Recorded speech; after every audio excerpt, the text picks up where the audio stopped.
A great day to everyone. This is Dr. Narciso, your subject teacher for the subject CBM 121 entitled Strategic Management.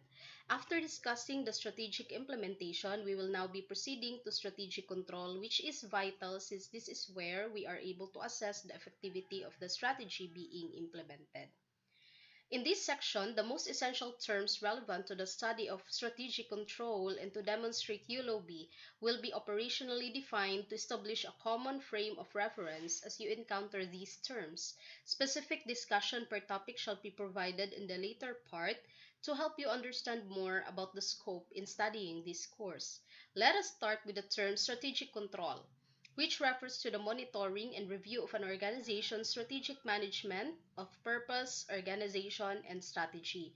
This involves organizing and managing adaptations and changes during the ongoing execution of strategy. Second is the execution of strategy. So this is the management of strategy during daily management and operations once a strategy has been put in place in the organization. And next is the strategic performance management. It's a strategically managed system that enables a senior level to execute and manage the delivery of its strategic priorities. And finally is the levers of strategic control that are for information-based system that senior managers can use to lever an organization into a desired strategic position. So let us now discuss the term strategic control. Managers want to know if a company is headed in the right direction and if current company trends and changes are keeping them on the right path. To answer this question requires the implementation of strategic control. Strategic control involves monitoring a strategy as it is being implemented, evaluating deviations, and making necessary adjustments. Strategic control may involve the reassessment of a strategy due to an immediate unforeseen event. For example, if a company's main product is becoming obsolete, the company must immediately reassess its strategy. Another is the effect brought by this pandemic, which affects the strategy implementation also. So maraming mga businesses ngayon na nag-close because they were not able to adapt in these times of pandemic. So some other examples that can change the strategy implementation is war, terrorism, even politics. So in the field of operations management, gumagamit sila ng PERT CPM analysis to assess the progress of a certain project. So this tool is actually very useful and I love teaching this to accounting students in one of their subjects. So gamit man gud kaayo ni kay labi na sa project-based companies. So even for government project, they will require a contractor to submit PERT and CPM report before they will be eligible for bidding. So strategic control also involves monitoring internal and external events. Multiple sources of information are needed to monitor events. These sources include conversations with customers, articles in trade magazines and journals, activity at trade conferences, and observations of your own or another company's operation. For example, Toyota gives tours of its plants and shares the Toyota way even when with competitors. So the errors associated with strategic control are usually major, such as failing to anticipate customers' reaction to a competitor's new product, like BlackBerry had a strong position in the business cell phone market and did not quickly see that its business customers were switching to the iPhone, so BlackBerry could not recover. Next topic is the review wheel. So, and as presented, there are three factors that should be distinguished in understanding an organization's systems of review: the long-term purpose, objectives, and strategy, shorter-term implementation and execution, and overall feedback on performance in the light of purpose. So the shaded box at the top left denote the longer-term purpose or the objectives and strategy. And the shaded box on the top right denote implementation and execution. So the shorter-term management of strategic performance kanisiyang apart. So a review wheel, is positioned bottom left to follow several levels of periodic review. So this one. Okay. So at its center is the daily management of operations, where processes are being continuously monitored subject to the PDCA principles. So periodic review in preparation is frequent and single-looped, involving corrective and exploitative learning. The next level involves less frequent strategic reviews of the progress of strategically linked priorities. These are primarily double-looped and involve explorative learning. So the last level on the wheel is an annual diagnostic or business audit of the management of the core areas of the organization. So I am familiar with this review wheel since UM used it to sustain the strategic position of the institution. So this is why we are able to pass recertification of ISO documents. So sustaining is indeed hard, guys. Daghan kaayong i-prepare nga mga documents for continuous update. And indeed, engaging to this is like a race with no end. So in the brighter side, when a company is able to sustain this, dili jud in ana kadali ma-fall or magka-loss ang organization. The PDCA cycle is popularized by the famous quality guru Edward Deming, who started the teachings of total quality management in Japan. So almost all Japanese companies apply this cycle, and evident naman na it really worked out to them. So as discussed before, Japanese technologies are really out of the world. Grabe kaayo sila ka-advance. And it is also linked in the total productive maintenance concept, no, that once they encountered problem in production, bisan gamay ra kaayo ang problema, stop jud nila ang operation fully until makita ang root cause sa problema. So this is where they will conduct root cause analysis, which is very unlikely to some non-Japanese companies nga ibaliwala lang usahay ang problema. Limtan-limtan lang. Okay, so strategic performance management is the translation of longer-term objectives and strategy into daily management. So if the management team has a clearly defined business strategy, it's important to ask this question: could every employee in every department define what the strategy is and what they are personally doing to accomplish organizational goals? Kay basin manggod ang top management lang ang interested, and then they were not able to communicate it well to the middle and then the lower management. So remember that not everyone likes change, no? So if they cannot appreciate the benefit that they could get for that specific change, so they will not work appropriately as you would like them to do their work. So strategic performance management is an approach taken that helps a company apply your strategy throughout your organization to ensure that all your goals are being met. So the idea is that if you communicate simple, realistic, and appropriate guidelines and expectation, you can better ensure that the employees will adopt and nurture your goals. So, babalik na naman tayo sa discussion on setting a SMART goals or objectives. So, remember the mnemonic SMART: the specific, measurable, attainable or achievable, realistic, and time-bounded.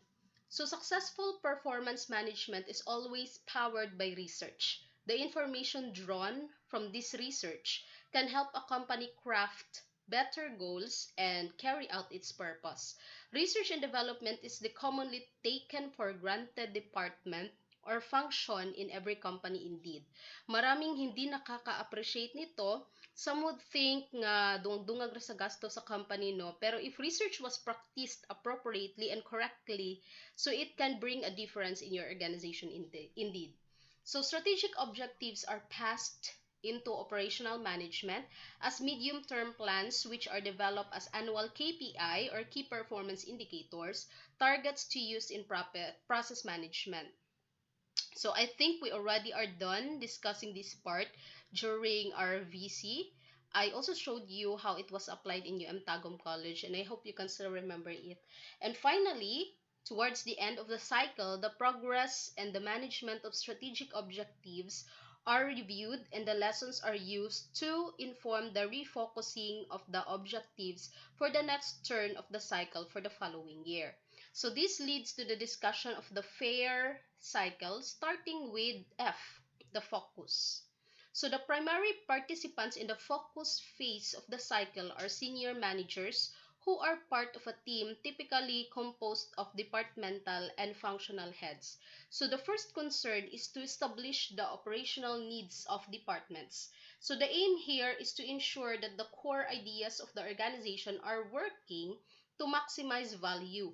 And a second concern is to establish cross-functional needs to ensure that strategic objectives are in balanced across departments. So diri ana tumupasok tong matrix organizational structure nga gidiscuss nato in the previous video.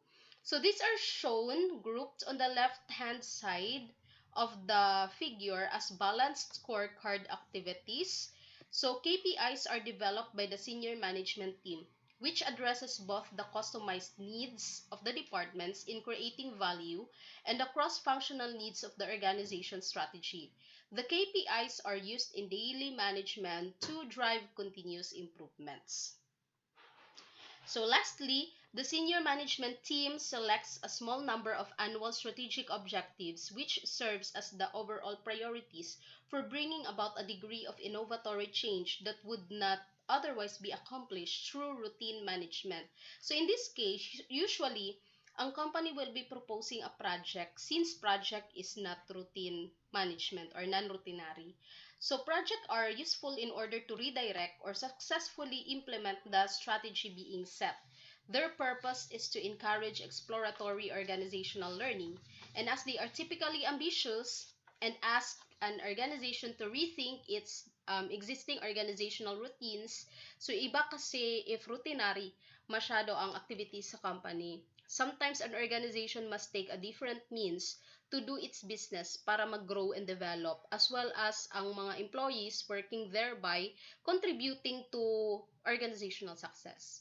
So the content of an annual strategic objective will depend upon two main things: a need to address an issue concerned with the organization's mission, and a need to move the organization significantly forward to a new visionary position. So the essential is that these strategic objectives are annual priorities to be addressed by everyone, and thus must be very few in number, say between 1 and 4, that is they are regarded as the vital few. So next is the alignment. So the vital few are taken and used at other levels in our organization as their own strategic priorities to include in local routine planning. While planning is primarily centered on local priorities and KPIs, the vital few objectives take priority as a vehicle for coordinating routine plans. This involves crafting draft action plans and passing them between teams to reach agreements with potential participants about how the objectives can be achieved in routine operations. Example, if the University of Mindanao identified 15 KRAs or KPIs, we will then select among those KRAs nga applicable in our department, like in the business administration. So we will be considering KRA 1 to 13 only. Not all of it will be considered kasi iba-iba ng nature ang department or branches. So UM Main has a more complicated structure, facilities, processes than of branches. So then we have integration. As soon as plans are completed, teams begin to manage their processes with the newly agreed objectives as a part of their daily management routines. So management philosophies and business methodologies come into their own during integration. The organizing principles for the management of objectives is the PDCA cycle, or the plan, do, check, and act. So it worked as monitored to plan objectives, and teams intervene to correct deviations or problems through problem solving and act to make sure changes are effective. A feature of good process management is to be sure that objectives are transparent and relevant. So departmental heads have to ensure that budget, staff appraisal, and incentives are consistent with the management of plan. So it is important to be sure that individuals are not overloaded and are able to receive the support they need for development. So I agree to this need talaga, no, na that the top management support for you ang dapat yung top management is really are supporting for you to be able to integrate the activities.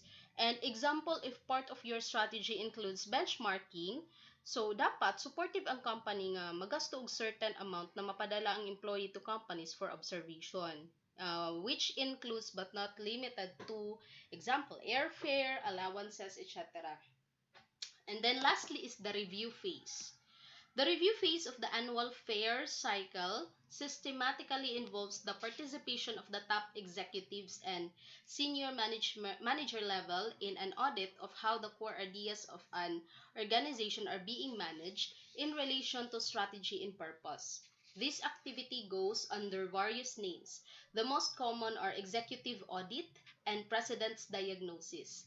It involves the participation of top and senior levels of management, and the aim is to make a diagnosis about the most important issues through listening the reports and personal accounts given by personnel in different parts of the organization. Okay, so the last topic, finally, we'll discuss the levers of strategic control for many organizations. So it is of great importance that a balance is found between managing and controlling an organization. So it concerns a management control systems, or the MCs for short. It was an American economist and Harvard professor, Robert Simons, who made an important contribution to this by introducing the so-called levers of control, or LOC, in his book Levers of Control in 1995. So the levers of control model contains four instruments that can serve as a lever to better control an organization. So Simons focused specifically on activities that are meant to achieve the organization's strategic objectives. So MCs and LOC are not only meant to change behavior but also to implement strategic changes. So the first level that we have is the diagnostic control systems. This lever is used to check whether the organization complies with the strategic plan set and whether adjustments are needed. Controls are in place to ensure that everything runs smoothly, including the key performance indicators, or the KPIs. The return on investment must also be considered, or the ROI, and quarterly figures.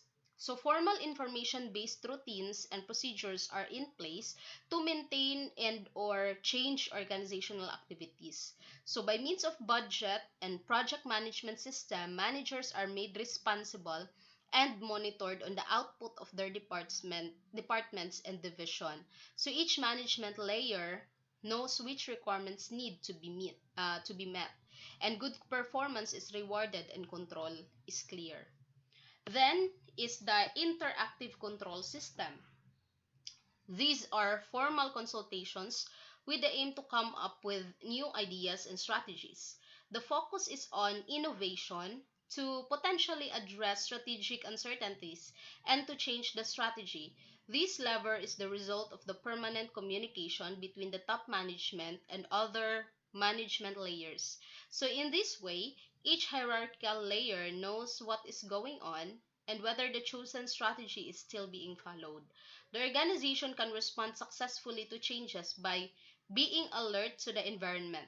However, according to Simons, as soon as interactive control starts putting out fires, it gradually becomes emergent strategy, and the risk arises that people lose sight of the core business. Next is the belief system. This one. Ay, wala. Sorry. This one. In the levers of control model, this lever determines the direction and concerns the mission and vision of the organization. The mission must ensure that everyone within the organization has enough intrinsic motivation to exude the values of the organization, while diagnostic and interactive control system mainly focus on objectives, beliefs, and boundary system focus on employee behavior. The belief system must encourage employees to look for opportunities for the organization. Their loyalty can be rewarded by extrinsic stimuli in the form of monetary rewards through targets and bonuses. The aim is for everyone within the organization to display the desired behaviors. So the belief systems formulate the basic values, standards, and beliefs of the organization. So this partly concerns the organizational culture. And then the last one is the boundary systems. This lever focuses on the boundaries within which every employee should work. This includes rules of conducts, formal requirements, procedures, and limits, including credible sanctions that can be imposed if necessary.